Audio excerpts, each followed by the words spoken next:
Hello, I'm Bruce Zimmerman, and this is the Open Line Garden Show podcast for this week. Now, there is always a story behind everything, and there is a story behind certain plants that we don't really think about, we don't care. A lot of people just seem to forget that there is a reason that a plant is called a certain name. And very often, names get changed. And this is the case with one rose that I can always remember. And this was known as Arnaud Dalbard.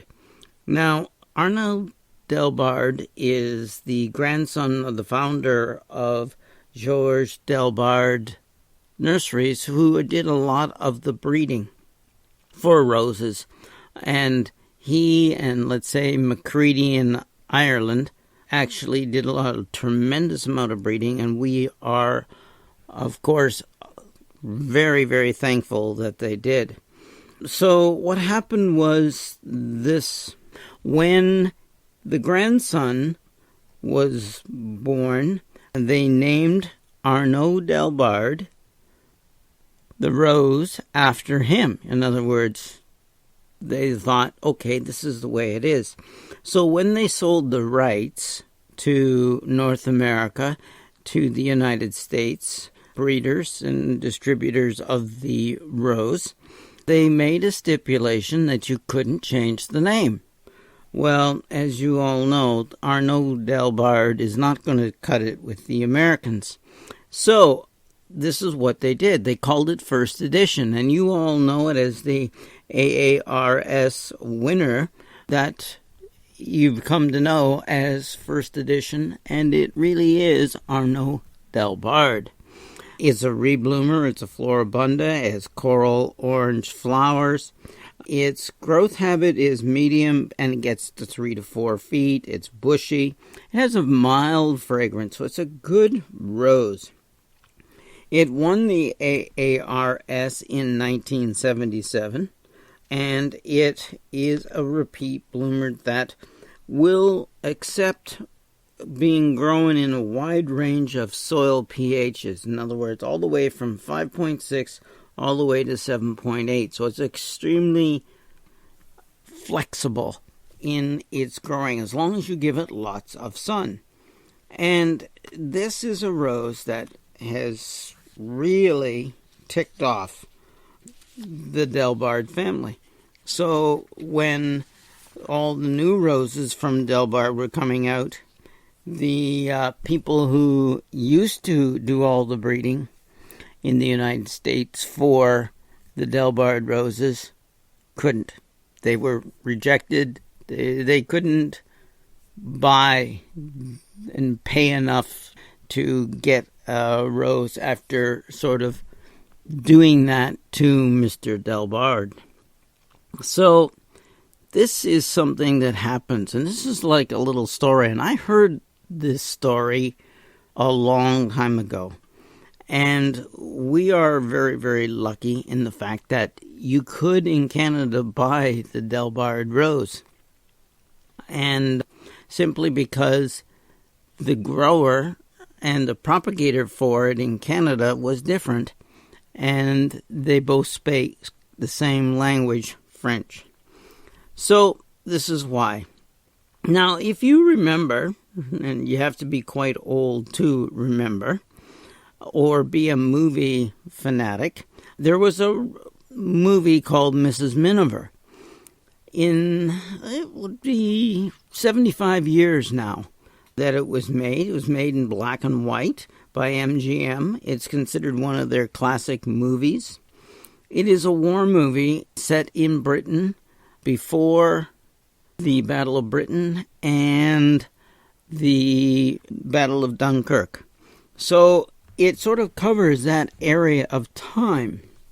Mrs. Miniver was such a powerful movie that Roosevelt, the American president, got the studio to rush it into production and get it out into theaters in order to help encourage the Americans to support going into the war against Germany after the attack on Pearl Harbor. So it was done. And it was done by Jackson and Perkins. They got all the work done. And as a result, you could buy Mrs. Miniver Rose. Now, when the breeder of the Mrs. Miniver Rose was talking, it's great. But Mrs. Miniver Rose did not come before the movie. The movie was such a hit that the breeder said, ooh, we're going to have to take full advantage of this. And it was then, of course, bred and put into production already. Got to remember, it takes years of time to get the rose. And so it was already in production. It had just not been introduced. And they then went and called it Mrs. Miniver.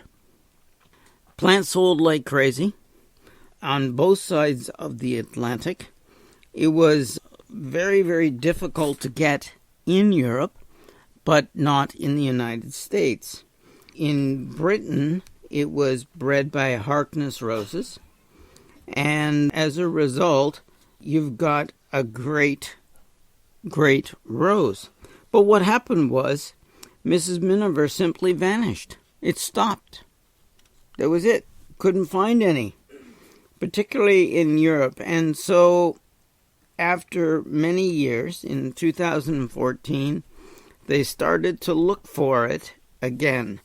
And they went back into southern France, where it had been bred, and they were still looking and could not find any. Finally, in a collection in East Germany, they did find a few. But there was a problem. In 2012, the winter was so bad, they all died. So basically, Mrs. Miniver was gone. But they did find enough material to actually take a few buds. And of course, when you're producing roses, you bud them onto understock. And they did get a few Mrs. Miniver roses. And this was very, very lucky. It was not until this year that Mrs. Miniver was back again. And they only have a very few, and now they're going to go and take as many buds as they can from this year's Mrs. Miniver roses. Remember, they only have 2. And as a result, it has bloomed, and it is what they would call the perfect rose. So it will be back, but it's going to be a long time before a lot of, a lot of stock's going to be available. And I doubt that they will even be available in North America. So it goes to show you that a book inspired a rose and was used to promote the inclusion of the United States into the Second World War. So it gets to be very unusual in the fact that a lot of plants we don't really know the history of. So a lot of roses do go by the board. They just figured that, okay, people aren't buying it as much anymore. We won't propagate it. We'll just go on and move on. Or they feel that they've bred a better quality rose. So as a result, many times you'll find that roses just aren't available anymore. But few people like this want it back, and they will do almost anything to get it. The peace rose is an interesting one as well. It was never to be called peace. It was and is, to this day, Madame A. Milan. It is a McCready cross with an unknown seedling. It has some market names, which is Goya, joy, Goya Day, and peace.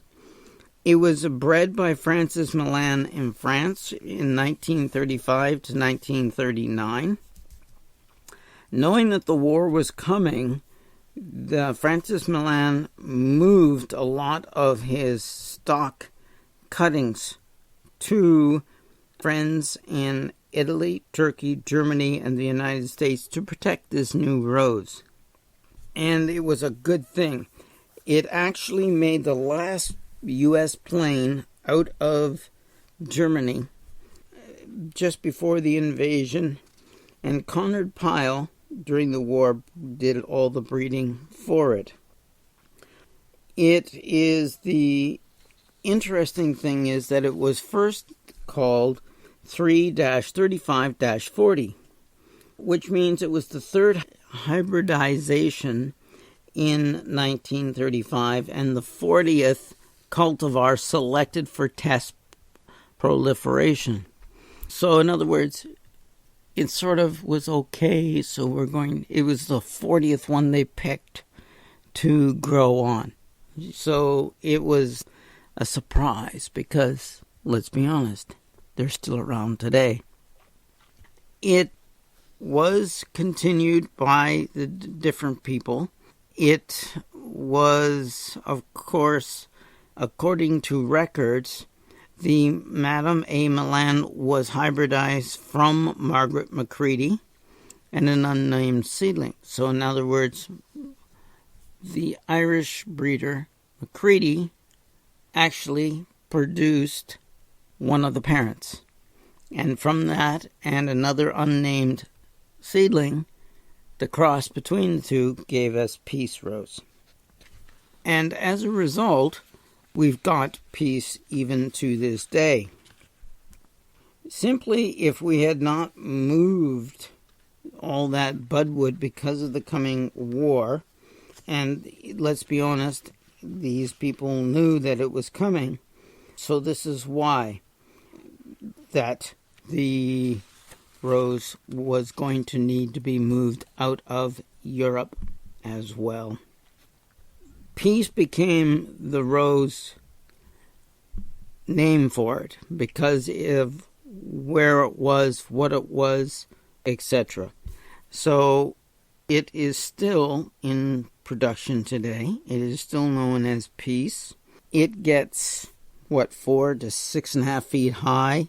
It gets 3 to 4 feet across. It's winter hardy down to minus 23 Celsius. Dark glossy green leaves. It's fairly disease resistant. It makes a good cut rose as well as a good garden rose. People like it. It has won many, many awards. So it was the most beautiful French rose in Lyon in 1942. Won gold medals in Lyon again in 42 and Portland in 44. La Hague in 1965 and the Royal National Rose Society in 1947. It was included in the All-American selections in 1944. So it has a great history to it.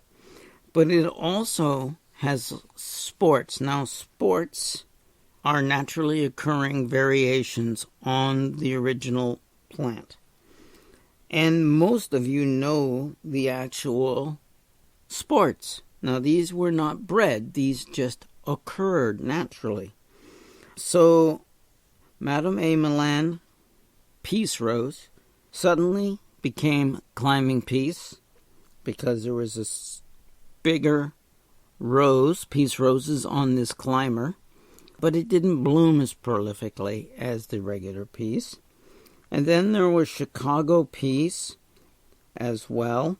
It has a lot more richer colors on it, and it is got a little more of crimson and apricot. And then there is Kronenberg. Now, Kronenberg is Flaming Peace. It was introduced by Macready. It has red petals and yellow backs. It's my favorite of the peace roses. So a lot of these became, because it was such a good one, that it was also used in hybridization. So it became apparent to some of the roses that we know. Garden Party in 1959. Superstar in 1960. Pullman's Orient Express in 1991. So there's still, you can see the progression of this rose. Lucky Peace, and then peace is spelled like a piece of 8 or a piece of pie, in 1958. So this rose actually becomes very, very important. And as a result, you will find that we need to know, and sometimes it's interesting to know, what a rose goes through and how it gets named and what it has to be in order to continue to go and, of course, continue to be produced as well. So there you go, a little history on some of the important roses, I think, in recent history. Let's put it that way. I'm Bruce Zimmerman. This is the Open Line Garden Show podcast for this week.